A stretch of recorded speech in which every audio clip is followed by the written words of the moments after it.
nice. I like the colors. They're so cool. I love the colors.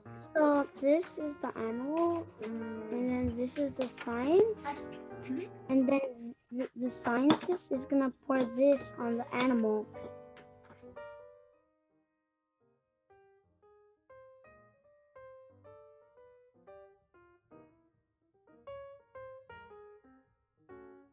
Think sloths live? Specifically sloths. Where do we think they live? North America, South America, Africa, Europe, Asia, and Oceania.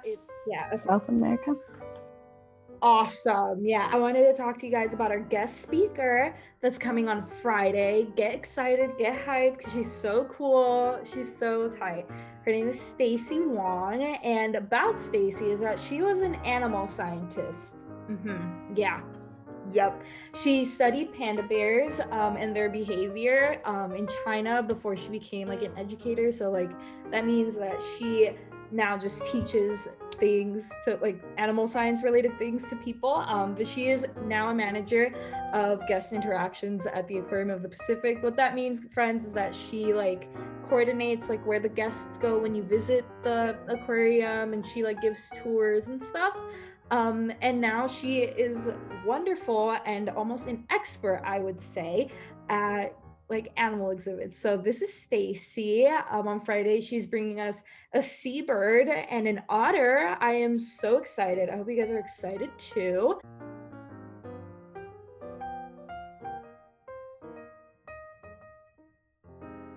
Yeah, hi everybody. Thanks so much for having me. I'm Staci. I work here at the Aquarium of the Pacific. This here is our blue cavern exhibit, and this is a really good representation of a habitat called a kelp forest.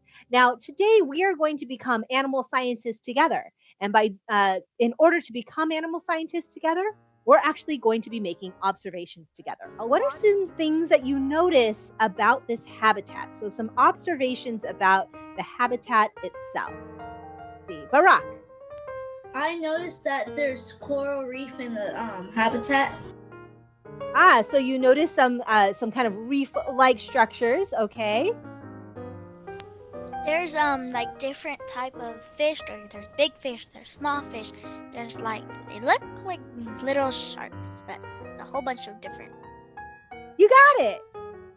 Tell me more about these fish. Big, spotted, darkish, grayish, brownish, whitish on the bottom. I like it. So all of this stuff that we see here and over there and over there and over there, that's all seaweed.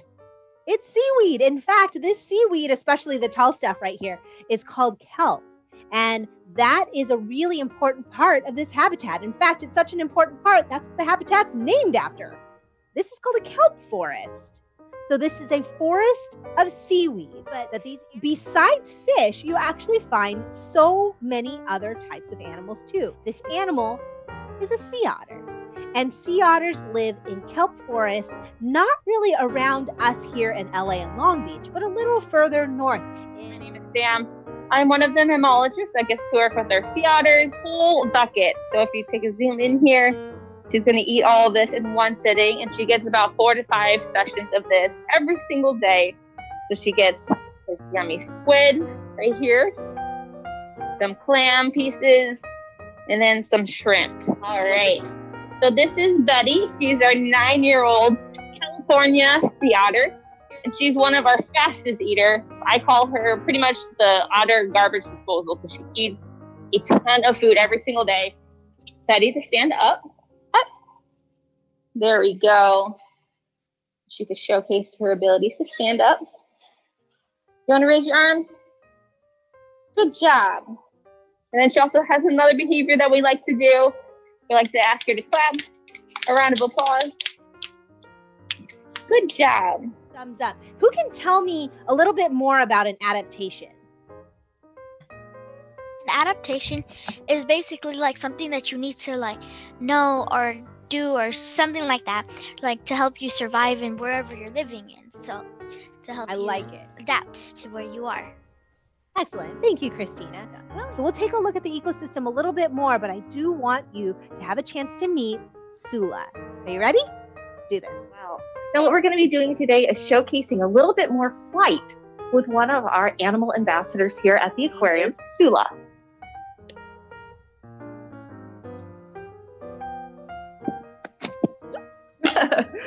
So Sula here is a red-footed booby, and I'm awesome. So Sula here is an amazing animal, and again, she is called a red-footed booby. So she is a kind of bird that lives in the tropical areas around coral reef. First off, let's try to figure out what adaptation she has to survive in that coral reef.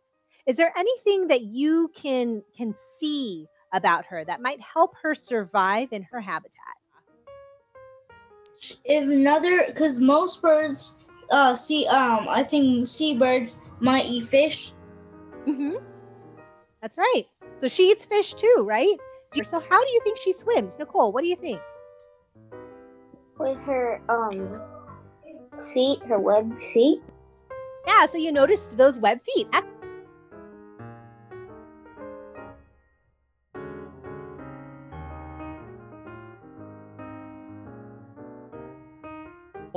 Have you ever seen animals that you didn't know anything about?